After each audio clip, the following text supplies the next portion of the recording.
나는 전능하신 아버지 하나님, 천지의 창조주를 믿습니다. 나는 그의 유일하신 아들, 우리 주 예수 그리스도를 믿습니다.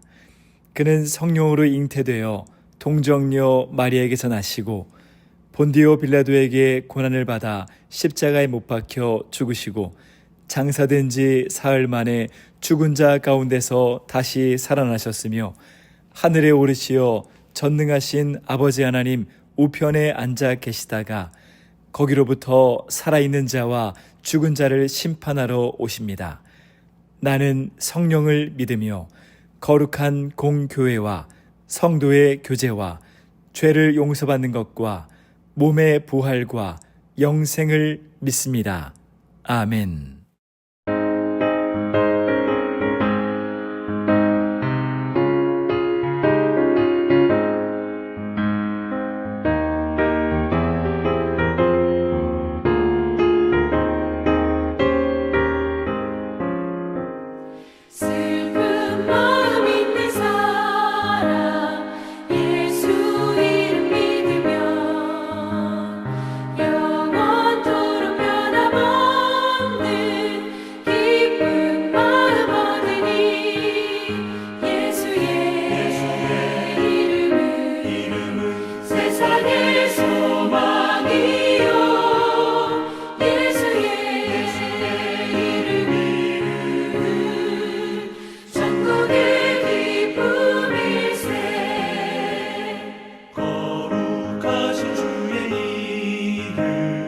너의 방패 삼으라. 환난 시험 당할 때에 주께 기도드려라. 예수의 이름은 세상의 소망이요. 예수의 이름은 천국의 기쁨일세. 존귀하신 주의 이름 우리 기쁨 되도다. 주의 품에 안길 때에 기뻐 찬송 부르리. 예수의 이름은 세상의 소망이요. 예수의 이름은 천국의 기쁨일세. 우리 갈 길 나간 후에 보좌 앞에 나아가 왕의 왕께 경배하며 면류관을 드리리. 예수의 이름은 세상의 소망이요. 예수의 이름은 천국의 기쁨일세.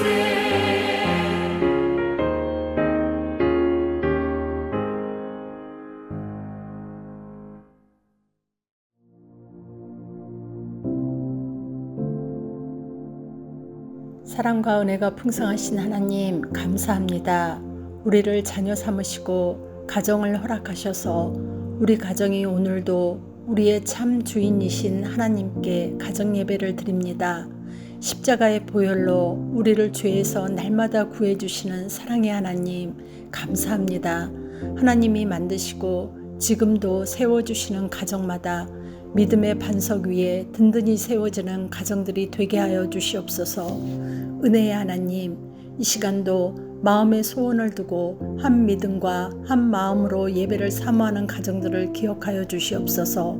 가정 구원의 은혜를 허락하여 주셔서 10월에는 가정들마다 더욱 풍성하신 하나님의 은혜가 넘치게 하시고 가족 구성원 한 사람 한 사람에게 믿음의 열매가 있게 하여 주시옵소서.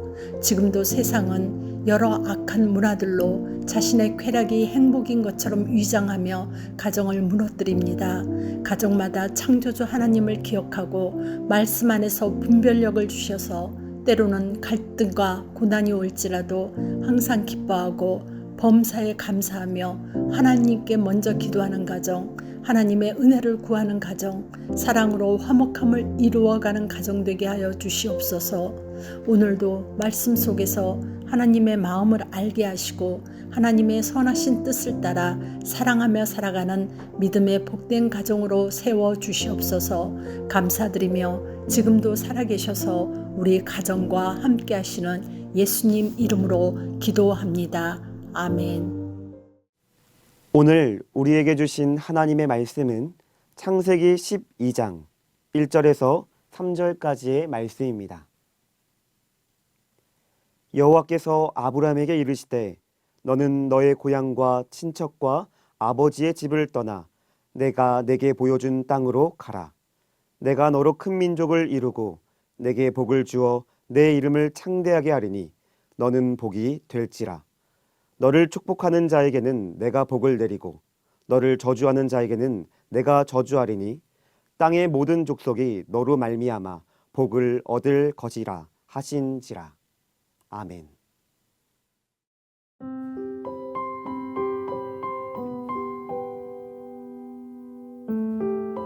사랑하는 가족 여러분, 혹시 사촌이 땅을 사면 배가 아프다는 속담은 아시나요? 우리 어린 자녀들에게 이 속담의 뜻을 물어보면 아마 고개를 갸우뚱할 것입니다. 누가 땅을 샀는데 왜 내 배가 아픈지 그 속에 담긴 시기심과 질투의 의미를 이해하기가 어렵기 때문입니다. 하지만 안타깝게도 아이들이 점점 자라 세상의 가치관에 물들어가면서 이 속담의 의미를 자연스럽게 체득하게 됩니다. 그리고 비단 남의 이야기만이 아니라 때로는 우리 자신이 바로 그 속담처럼 배 아픈 인생을 살아가고 있음을 발견하게 됩니다. 오늘날 우리가 살아가는 세상은 끊임없는 경쟁과 비교로 가득 차 있습니다. 소셜미디어, 특히 텔레그램과 같은 채널을 통해 우리는 다른 사람들의 화려한 삶을 끊임없이 엿보게 됩니다. 그럴 때마다 나는 왜 이럴까 하는 생각에 사로잡혀 자신을 비하하고 이번 인생은 틀렸어 라며 깊은 절망에 빠지기도 합니다. 이러한 극심한 경쟁과 상대적 박탈감은 우리 사회를 병들게 하고 있습니다. 정부의 2024년 장정 통계를 따르면 대한민국의 자살률은 인구 10만 명당 28.3명 수준으로 이전 해보다 더욱 심각해졌습니다. 이는 하루 평균 약 40명에 가까운 사람들이 스스로 자신의 소중한 생명을 포기하고 있다는 참담한 현실을 보여줍니다. 세상은 끊임없이 우리에게 더 높이 올라가라고, 남을 밟고 일어서라고 부추깁니다. 이러한 치열한 경쟁 속에서 그리스도인은 과연 어떻게 살아가야 할까요? 오늘 우리가 함께 읽은 창세기 12장 말씀은 바로 이 질문에 대한 하나님의 명쾌한 대답을 보여줍니다. 하나님께서는 아브람이라는 한 사람을 부르시며 이렇게 말씀하십니다. 너는 너의 고향과 친척과 아버지의 집을 떠나 내가 내게 보여준 땅으로 가라. 당시 고대 사회에서 고향, 친척, 아버지의 집은 한 개인의 정체성이자 안전을 보장하는 가장 중요한 울타리였습니다. 그것을 떠나라는 것은 곧 지금까지 의지하고 살아왔던 모든 세상적인 기준과 방식을 버리라는 명령이었습니다. 불확실하고 두려운 길이었지만 하나님께서는 그 부르심에 놀라운 약속을 더해 주십니다. 내가 너로 큰 민족을 이루고 내게 복을 주어 내 이름을 창대하게 하리니 너는 복이 될지라. 아멘. 하나님께서는 아브람에게 단순히 복을 받으라고 말씀하지 않으시고 너는 복이 될지라 라고 하셨습니다. 이는 아브람 자신이 복의 근원이 되고 복을 나누어주는 통로가 되리라는 의미였습니다. 3절 말씀은 이를 더욱 분명하게 보여줍니다. 너를 축복하는 자에게는 내가 복을 내리고 너를 저주하는 자에게는 내가 저주하리니 땅의 모든 족속이 너로 말미암아 복을 얻을 것이라. 아브람을 통해 온 세상이 복을 받게 될 것이라는 실로 엄청난 약속입니다. 사랑하는 가족 여러분, 이 아브람에게 주신 하나님의 약속은 오늘날 예수 그리스도를 믿는 하나님의 자녀된 우리에게도 동일하게 주시는 약속입니다. 우리는 세상의 기준을 따라 남과 경쟁하며 사촌이 땅을 사면 배가 아프다는 저주의 인생을 살도록 부름받은 자들이 아닙니다. 우리는 아브람처럼 복의 통로로, 즉 복이 되는 인생으로 부름받았습니다. 우리가 다른 사람을 축복할 때 하나님께서는 우리에게 동일한 복을 허락하십니다. 반대로 우리가 누군가를 시기하고 저주할 때 그 저주는 결국 우리 자신에게 돌아오게 됩니다. 그러므로 우리는 세상의 기준으로 경쟁하며 서로를 깎아내리는 인생이 아니라 하나님의 자녀답게 서로를 마음껏 축복하며 살아가야 합니다. 하나님께서 우리에게 그토록 주고 싶어하는 복, 바로 예수 그리스도의 복음을 먼저 누리고 그 복음을 이웃에게 나누며 살아가는 것이 우리의 사명입니다. 이러한 축복의 삶은 먼 곳이 아닌 바로 이 가정에서부터 시작되어야 합니다. 우리 가정에서부터 서로를 축복하는 거룩한 습관이 자리 잡히기를 간절히 바랍니다.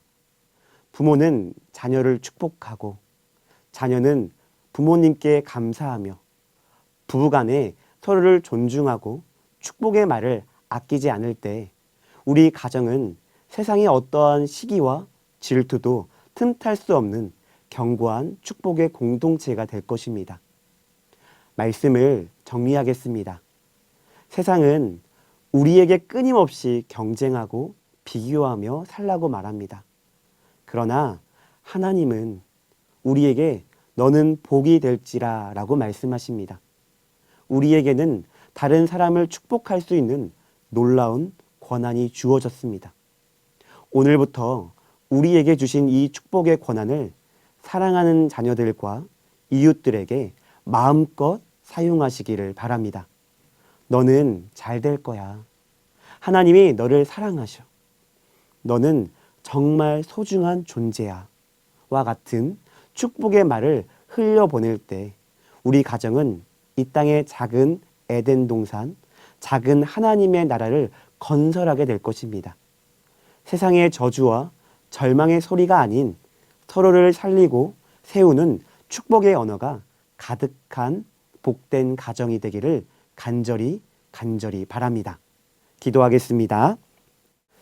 사랑의 하나님 아버지, 세상의 기준을 따라 비교하고 절망하는 인생이 아니라 서로를 축복하며 복의 통로로 살아가는 인생으로 우리를 불러주시니 감사합니다.